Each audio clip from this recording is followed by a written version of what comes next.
So we got our 2020 Expedition Max Platinum here. A couple weeks ago, I was backing out of my garage and there was a huge snowdrift behind, and I couldn't get my tractor started to clear it. So I figured I didn't get a big SUV to not be able to go through some snow, so I just put her in reverse and gave her.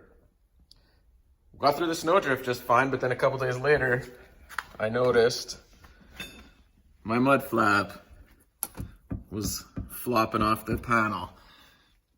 And so that's definitely not supposed to be like that. Other side isn't floppy, but I'll get here underneath.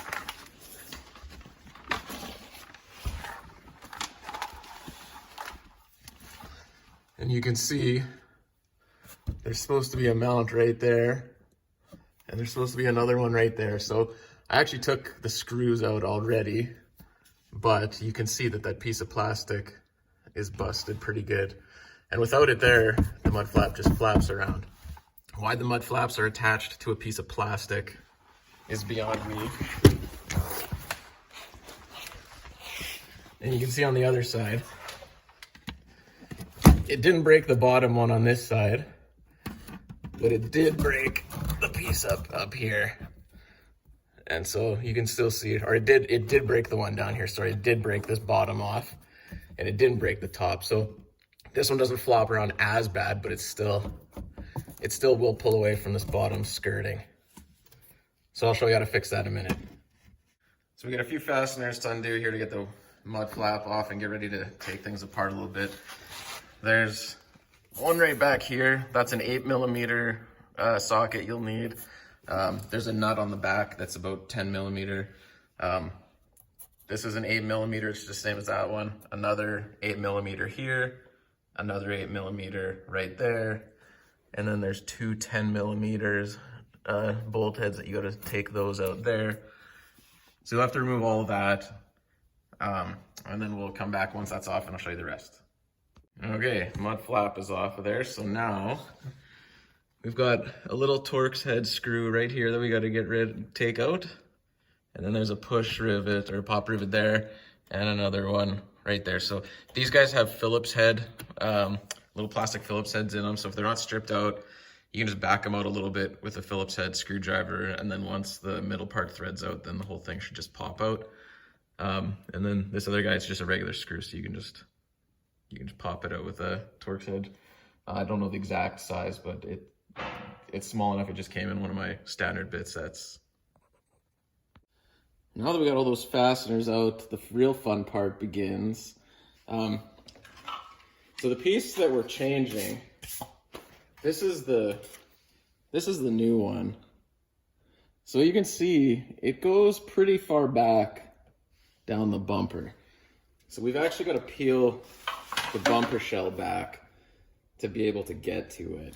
I'm not even sure if I've actually taken enough stuff out to be able to get all the way back there yet.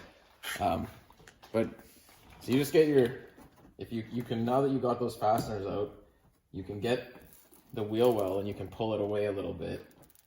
And you need to just get your fingers behind the fender here. And you got to pull hard enough that you're really questioning whether you should be pulling this hard on the fender of your new vehicle, but eventually they do pop out and it comes out of there. So now you can see the old one. I'm gonna try and hold it with my knee so I can point here. So we got a couple bolts we gotta take out. There's one, we gotta take this guy out, this one right here, and then there's another one right back there. Once we get the three of those out, then this whole piece will just slide out of there, and then we can just snap this bumper shell back into place. So I'm gonna find out the size socket and take those out. All right, so I got those three little bolts out of there. You can see this one's gone, the one on the middle, the one on the far end. They were 7mm socket heads. There's still just this little plastic clip right here that we gotta take out. I can't get it out easily with one hand while I'm holding the camera, so, but it is just a compression, just a pop fitting. If you look at the new one that replaces it, you can see it's just this little, just a little like triangle shaped one that just pops in. So I'll get my fingers behind there and just pop it out. Well, I got it out, but it didn't come out without a fight. I ended up just prying on the inside, getting my fingers as close in as I could and just pulling. I ended up eventually just breaking it. This little snap piece, the top flat part of it just broke right off.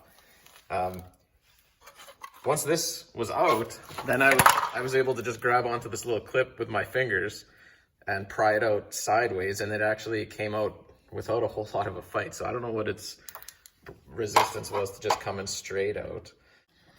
So the new one clipped back up into place, nice and easy. It's got with that clip there to hold it in place, and then there's also a guide pin. Actually, there's 3 of them that line it up. So you just click it back into place, put those 3 bolts back in that have the 7mm heads, and then we'll move on. Okay, got those 3 bolts back in there. Keep in mind, those are only 7mm heads, so they're pretty small. They're just going into plastic. Just get them reasonably snug. You don't have to reef them tight. Once those are in, 3 places on here, on this thing where we need to actually have screws that go through into this plastic. You notice the holes through it are actually pretty good sized. So if you look at the old one, it's got this metal clip here, and these are the 2 pieces that broke off. You can see they've both got those metal clips on there as well. So we're gonna have to pry those off, might need a flathead screwdriver, and then we'll clip them back onto the new one where they need to go. Okay, got those in. I'm still putting the mud flap back up. So you're gonna wanna start out by just putting, hanging it from the top by these 10mm bolts because they give you the most support.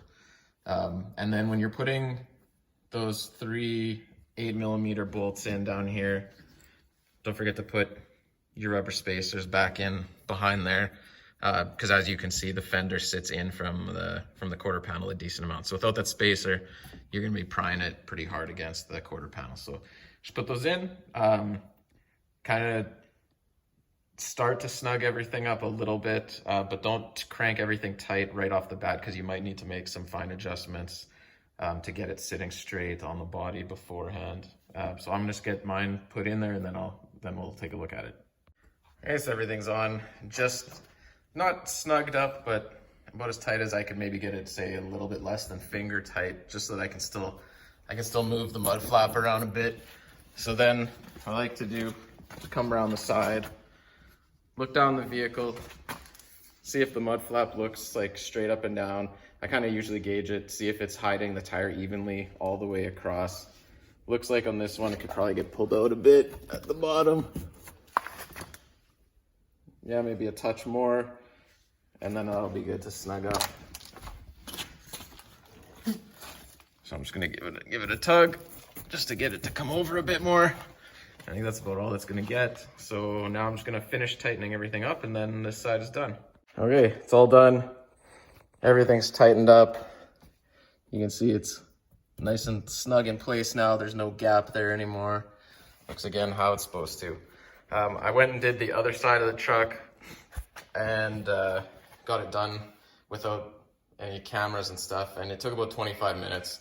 Probably could have been 20 minutes if I was hurrying, but was not in a giant rush. So nice part, about 25 minutes aside. So bank on a good hour. Nice part, at least you could do it on your driveway. You don't have to jack it up. You don't have to do anything. You can get access to everything just having it sitting where it is. So hopefully, I'm kind of hoping there might be an aftermarket part eventually that's a little bit beefier to replace that, because that's just a ridiculous design. I'll put the part numbers in the comments or in the description. There is a different part number for the Max versus the regular Expedition, just because on the Max it reaches back farther. Other than that, same procedure. All right, hope I helped somebody out with this.